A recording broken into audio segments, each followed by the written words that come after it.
Hello बच्चों, आज हम पढ़ेंगे साहित्य क्या है। साहित्य, जिसको हम इंग्लिश में लिटरेचर कहते हैं, उसके बारे में पढ़ेंगे। साहित्य बना किससे है? साहित्य बना है सौ प्लस हित प्लस ए से। इसका क्या अर्थ है? इसका अर्थ है कि जो सबका हित करे। हित का मतलब होता है मंगल या कल्याण करे। तो ये साहित्य हमारा हित किस तरह से करता है?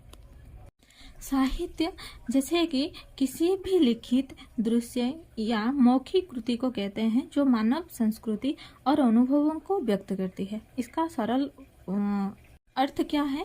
इसका सरल अर्थ यह है कि साहित्य क्या करते हैं, हमारे अनुभव जो हम महसूस कर रहे हैं किसी भी चीज़ को लेके, किसी भी घटना को लेके जो हम महसूस कर रहे हैं उसको व्यक्त करती है अपनी भाषा में, लोगों के सामने वो व्यक्त करती है, चाहे वो लिखित रूप से हो या चाहे वो मौखिक कृति बना के हो या वो दृश्य बना करके हो।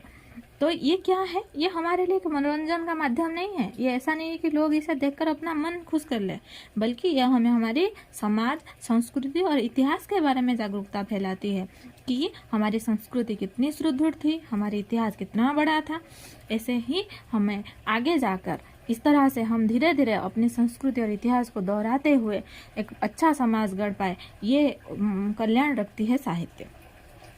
हर एक भाषा का साहित्य होता है, पर आज हम पढ़ेंगे हिंदी साहित्य के बारे में। हिंदी भारत के सर्वाधिक बोली जाने वाली भाषाओं में से एक है। ऐसे तो माना जाता है कि जो भाषा की जननी है वो संस्कृत है, हिंदी भी उसी संस्कृत से आया है। पर मध्ययुगीन भारत में अवधी, मागधी, अर्धमागधी तथा मारवाड़ी जैसे भाषाओं को हिंदी का आरंभिक साहित्य माना जाता है। पर हिंदी साहित्य ने अपनी शुरुआत लोक भाषा कविता से की थी। किसी भी आरंभिक साहित्य, हिंदी का आरंभिक साहित्य अपभ्रंश में मिलता है।